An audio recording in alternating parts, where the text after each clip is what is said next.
এই গরমে রোজ রোজ রুটি পরোটা খেতে কিন্তু আর মন চায় না। আপনারও যদি একই অবস্থা, তাহলে ট্রাই করে নিতে পারেন এই রেসিপিটা। একবার যদি এই রেসিপিটা ট্রাই করেন তাহলে মনে হবে যেন প্রত্যেকদিন এটাই খাই। এত দারুণ লাগে খেতে, আর খুব নিমিষের মধ্যে তৈরি হয়ে যায়। চলুন রেসিপিটা শুরু করা যাক। তার আগে যদি রেসিপিটা একটুও ভালো লাগে, লাইক করে নেবেন, শেয়ার করে দেবেন বন্ধুদের সাথে, সাথে চ্যানেলটাকেও সাবস্ক্রাইব করে নেবেন। এখানে ১ কাপ ডাল নিয়েছিলাম, মুগ ডাল। ভালো করে ধুয়ে এটাকে ভিজিয়ে রেখেছিলাম। সারা রাতও রাখতে পারেন যদি ব্রেকফাস্টে করেন। আর যদি বিকেলের দিকে সন্ধ্যাবেলা চায়ের সাথে সার্ভ করতে চান, তাহলে আপনারা ২-৩ ঘন্টা ভিজিয়ে রাখলেই হবে। এবার এটাকে আমি ভালো করে জল ঝরিয়ে নিয়েছি, আর ডালটা একদম সফট হয়ে গেছে, হাত দিয়ে ভাঙলেই ভেঙে যাচ্ছে। একটা মিক্সি জারে নিয়ে নিচ্ছি। এখানে আমি জল একটু এখন ব্যবহার করব না। একটা টুকরো আমি আদার দিয়েছি, ১ ইঞ্চির টুকরো, একটা কাঁচা লঙ্কা, একটুখানি হিং দেব। যেহেতু ডাল ইউজ করছি, যাতে গ্যাস-ট্যাসের প্রবলেম না হয় সেইজন্য হিং একটু ইউজ করছি। এবার এটাকে একটুখানি চালিয়ে নেব। একটু গ্রাইন্ড হয়ে যাওয়ার পর যদি প্রয়োজন হয় একটু, একটু করে দই দেবেন। ১ বড় চামচ, ২ বড় চামচ এরকমভাবে দিয়ে দইটা এটাকে বেটে নেব। জল আমি ইউজ করিনি, কারণ ডালের মধ্যে পর্যাপ্ত জল ছিল। খুব বেশি দইয়ের প্রয়োজন হবে না। আর দেখুন এরকম গাঢ়, গাঢ় ব্যাটার তৈরি হয়ে গেছে। এবার এটাকে একটা বোলের মধ্যে ট্রান্সফার করে নেব।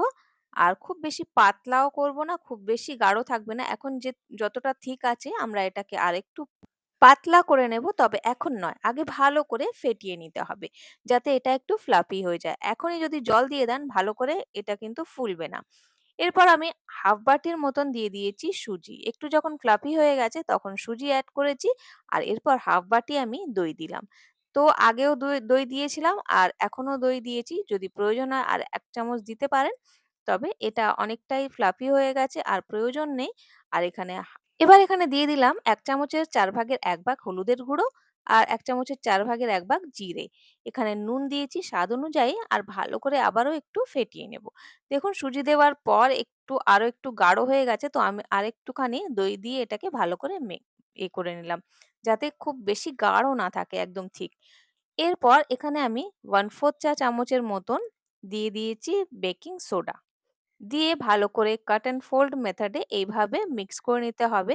আর ব্যাটারটাকে দেখে নিন কতটা ঠিক রাখতে হবে। এতটা ঠিক রাখবেন যাতে করে পজিশনটা হোল্ড করে রাখে, একদম ছড়িয়ে না যায় বাটিতে বা কোনো মোল্ডে দিলে। এখানে আমি নিয়ে নিয়েছি ইডলির মোল্ড। যদি না থাকে ছোট, ছোট বাটির মধ্যেও এটাকে সেট করে নেওয়া যায়। কোনো অসুবিধা হবে না। এখানে ১-১ চামচ করে আমি দিচ্ছি। খুব বেশি ভরে দেব না, কারণ এটা ফুলবে। ফুলে জায়গাটা কভার করে নেবে। তো আমি দেখতেই পাচ্ছেন কতটা গাঢ় আছে আমাদের ব্যাটারটা। খুব বেশি পাতলা হয়ে গেলে ওটা কিন্তু খুব বেশি ফুলবে না। সমস্তটা আমি ফিল করে নিয়েছি। এবার জল ফুটছিল। আমি এটা রেখে দিলাম। ১০ থেকে ১২ মিনিট এটাকে আমরা স্টিম করে নেব। যতক্ষণ স্টিম হচ্ছে একটা চাটনি তৈরি করব। ১ মুঠো নিয়েছি ধনেপাতা।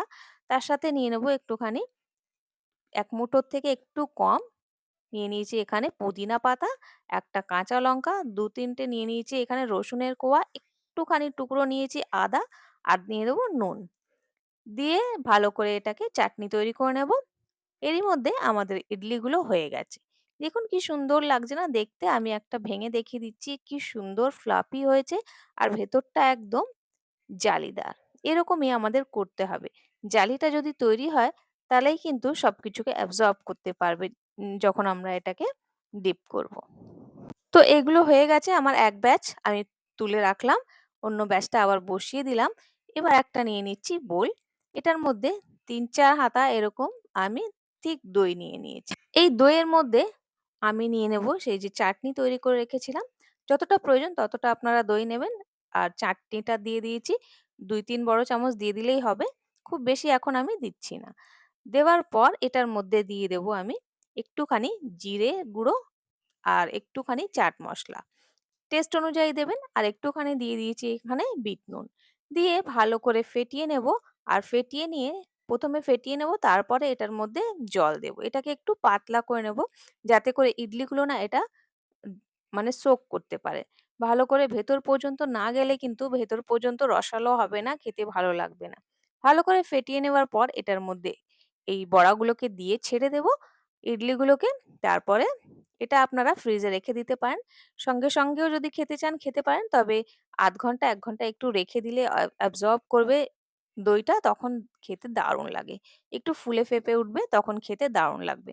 আমি সমস্তটা দিয়ে এটার মধ্যে একটু এটাকে সাজিয়ে দেবো। আর ফ্রিজে রেখে দিয়েও খেতে পারেন, এমনিও বাইরে রেখে দিয়েও খেতে পারেন। ঠান্ডা, ঠান্ডা খেতে দারুণ লাগে না?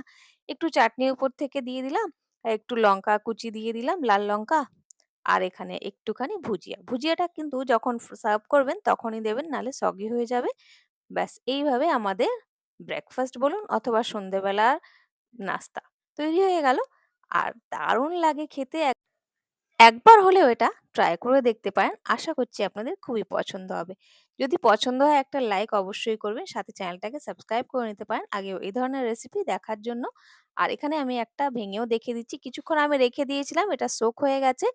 আর এবার আমি এটা কেটে দেখিয়ে দিচ্ছি। দেখুন হাত দিলেই মানে একটু চাপ দিলেই এটা ভেঙে যাচ্ছে। আর একদম সফট, জুসি দারুণ লাগছে খেতে একদম। আমার মেয়ের তো এটা খুবই ফেভারিট। রোজই এটা খেতে চায়। খুব দারুণ লাগে।